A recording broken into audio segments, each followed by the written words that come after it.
Welcome back everyone to my Let's Play of The Sword of Hope from the Nintendo Game Boy. I messed up my save, so I had to redo some stuff, but that's why the experience and gold total are a little different than when I last left off. But I'm at the same level, and I'm at the same place where I last left off, which is right outside the pagoda where Camus is. We unlocked the pagoda with the unicorn horn, and the unicorn horn flew up to the 3rd floor, and I guess is reunited with Camus. Now is Camus no longer a unicorn? Well, we'll find out when we climb up this pagoda. Small little area, but it is full of enemies. We have these orcs. We have lizards. Remember, one of them had the key to Camus' domain. So maybe these are some of his brethren who are living in the Camus pagoda here. We'll have these boggart guys, and then we also get the strongest mimic, the D mimic. Let's just look around here. Once again, I'm getting a lot of Shadowgate vibes here. At one point in that game, you're going up a tower. At the top of the tower is another beautiful woman, but unlike Camus here, who helps us, in Shadowgate, the woman is actually a werewolf. You have to kill her with a silver arrow. So, Boggles, they, I see they cast quite a few fireball spells. 2 and 4 are the worst. 3, is bad, but it can also deflect back and hit them. 4 would actually also hit the lizard or any other enemy that's on the screen. Yeah, it targets everything on the screen except the caster. So I guess in a sense the worst one they can hit you with is the Fireball 2. Luckily, if they're by themselves, they're not too difficult. You can pretty much take them out with your sword. And speaking of sword, much like the other wizards, Camus and Chabot and Mortel, Camus will also give us upgrade to our sword.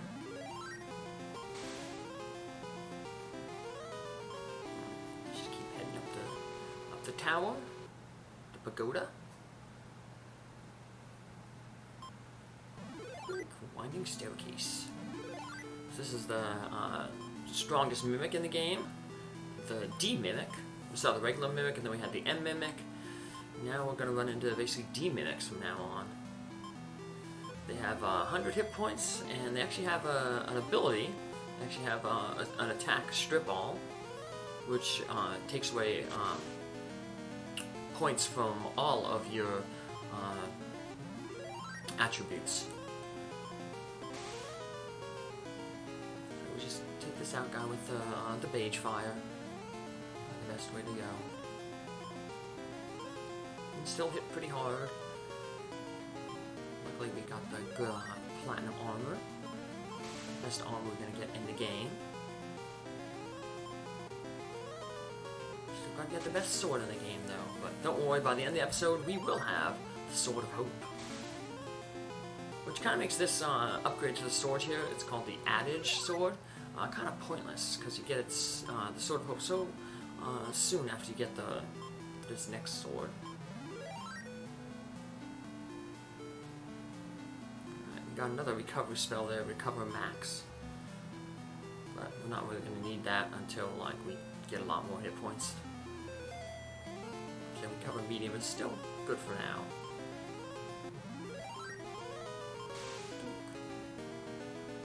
And of course you can always resort to using your items to heal. The max amount of herbs and wheat.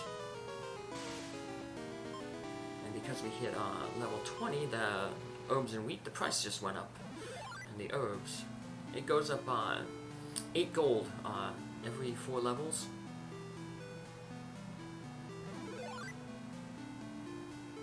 Vertical walls in front of us. Also another enemy in front of us. I wonder how these guys were I guess there must be a kitchen in here or a pantry or something like that. I remember can get into this tower. They must have been eating something in here. Maybe they were eating each other. Like I said, because they're different enemies. So the orcs will sometimes fight the boggles will sometimes fight the orcs. Lizard men will fight orcs and boggles. Lizard men. Here we go. Speaking of enemies, we have a whole bunch of enemies here. Once again, just like out in Camus' place, it's going to take me a whole bunch of fights before I can actually go forward here. It's just the way the cookie crumbles. You know, sometimes you just get unlucky and a bunch of enemies keep spawning and appearing in front of you. Which is the case here. Speaking of cookies, I got quite a few cookies from the Red Cross the other day. Donated some platelets. First donation of the year. I always take a bunch of cookies home for my rat Damon here. He's chilling. He likes the chocolate chip cookies, but his favorite are Oreo cookies.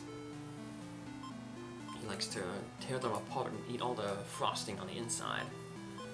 And then he'll eat the little the cookie part.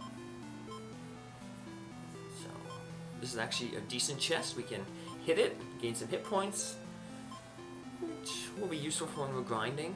We'll be doing some grinding at the end of the episode. We got the spore. You can use that as an item in battle, and it can put enemies to sleep. So Camus has turned back into a person, so he's no longer the unicorn. I guess that little star on her head there was where the horn would be. And she, just like the other wizards, has a pigeon. And this pigeon is not very nice.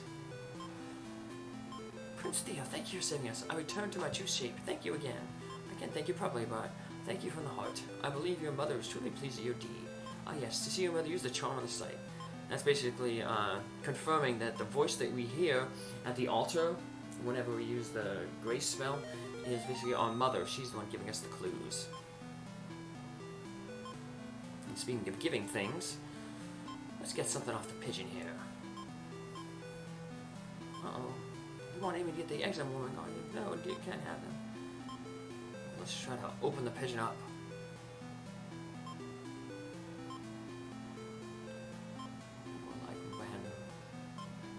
And then you try to open the pigeon up, it'll give you its egg. So now we have a red egg, a blue egg, and a white egg. Why we have them? Well, we'll find out at the end of this episode. And Camus just basically tells us to do our best and to visit the old man. That's really important. That's kind of your clue of what we got to do next. But next major thing we have to do. But we got some minor things we want to do up here.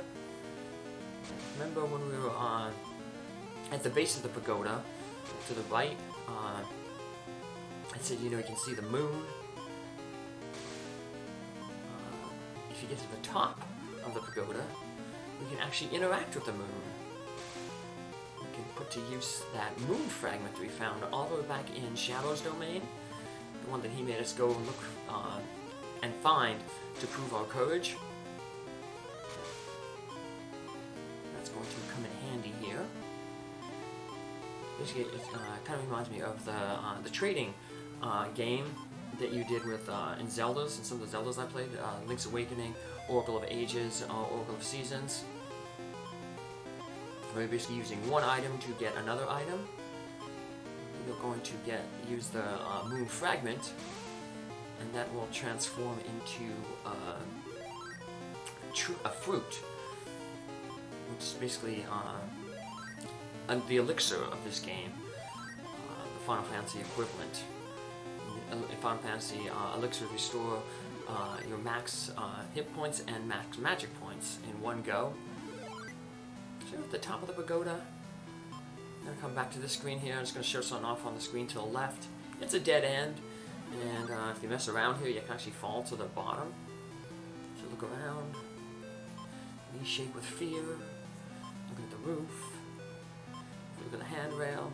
It's broken. Uh-oh. approach, it collapses. And we fall down and take 20 damage. So I'm just going to meet you back up there to the top again. There we go. Can't move to the left if you try. It's like, it's too dangerous. So yeah, it's a dead end. So let's head back to this screen. Look at everything here. This screen we can also fall off of, but you have to do a little bit more to fall off. So there's the moon. Let's put the moon fragment up on the moon. It fits perfectly. And now the moon is shining bright. Look at the moon. If we try to hit the moon, well, that's a problem. You can't open the moon, silly. Try to hit the moon. Yeah, we slip and fall, and we, of course, lose 20 hit points.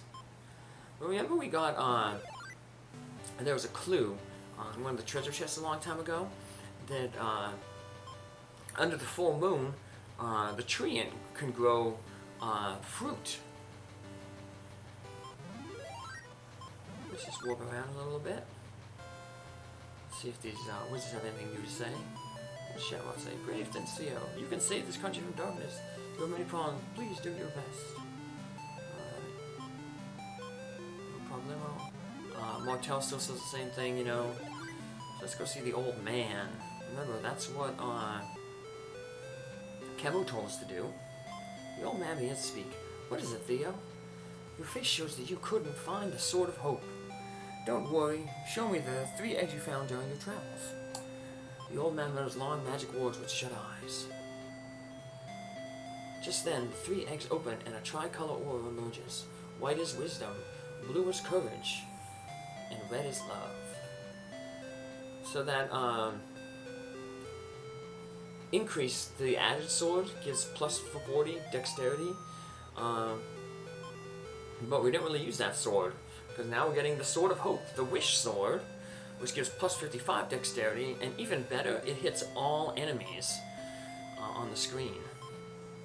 So basically, the old man knew where the Sword of Hope was, but I guess we had to discover it for ourselves. We had to embody the wisdom, courage, and love needed to successfully wield it.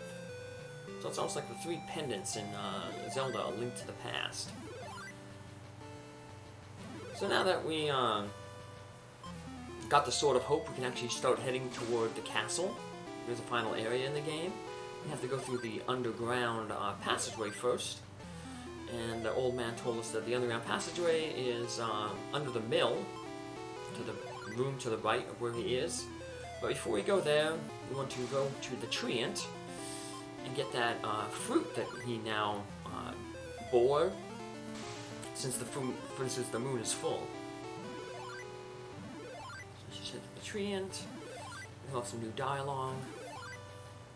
Go to the forest shop as well. We gotta get an herb. We used one of the herbs earlier in Camus' pagoda. And things are getting a little bit more expensive. Now we can get out of here. Still not expensive as the black market merchant, but we actually will have one more of them later on. Prince Theo, look at me. I bore these fruits under the light of the full moon. And you look at the fruit. Looks like citrus fruit. The sour scent drifts from it. Your mouth waters. And you have to hit the tree to get the fruit. Please stop. Free me and I'll give you this very, very tasty fruit. And you can only have 1 tree fruit in your inventory at a time, but if you use the tree fruit, you can always come back here to get another one.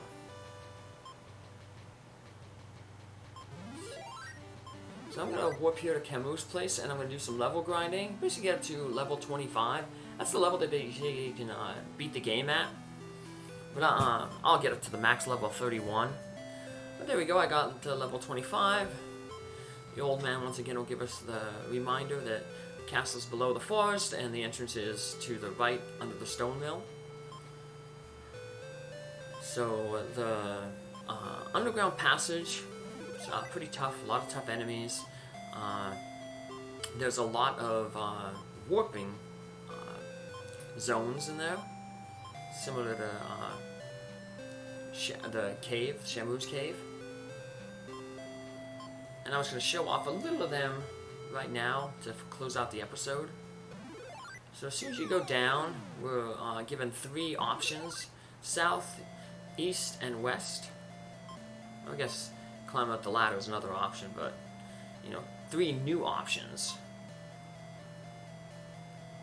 Now, to the south is a dead end, and to the west is a dead end too. So we see this door. It's one of those one-way doors. Can't open it from this side. There's a door that'll take it back there. But if you try to go left again, or west again, you get warped back to the room that you just came from. So yeah, it basically just warps you around. So let's see, you go back. Yep, in the same room. So just head right to the starting room, and let's head to the south here. And we got a new enemy, the Druid. These guys are really, really tough because they have the Mage Fire and Lightning 2 spells. So the best way to kind of take these guys out is with Explosion 2, which is the most powerful attack. And even then, sometimes it might take more than 2 to take them out. 100 hit points. So yeah, even though so it's good that I'm able to fight this guy right now while I still have a bunch of stuff with me. That way I can heal up back at the Shaman, and I guess that's one good thing if you find yourself low on resources. You can always walk back to the Shaman, and it's not far for the Shaman to get to the Old Man to get back to the entrance to this place. So next episode we'll be doing a lot more exploring in this place. I'll be actually exploring the real way to go. Now the whatchamacallit. That place ain't too bad if you know exactly where to go, but it's not showing you everything off. I'll be taking some extra routes. And speaking of extra routes, when you get to the end of this place, you are given 2 choices. You can take a left vine or a right vine. Both will eventually get you into the castle. I believe the right vine path is shorter. The left vine path is a little longer, but it may have more treasure. But the treasure ain't really important.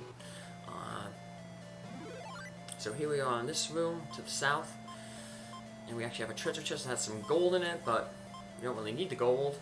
You could hit the treasure chest, get some hit points back. Not that 3 hit points is a lot compared to what we're losing. And then the interesting thing about this place is, if you go to the left or to the right, it just walks you back to the same room. So going left or right, same room. You can tell it's the same room because if you open the treasure chest again, it's empty. And so go right, yep, same thing. So yeah, the going left and going south from the entrance, from the ladder, basically both take you to 2 dead ends.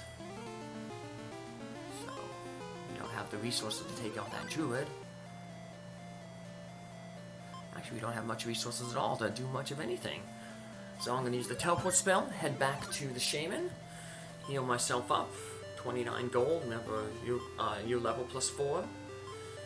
And then this time, so I don't mess up like last time, I'll actually take down the password. And I will meet you back here in the next episode with the password. So take care, have a good one.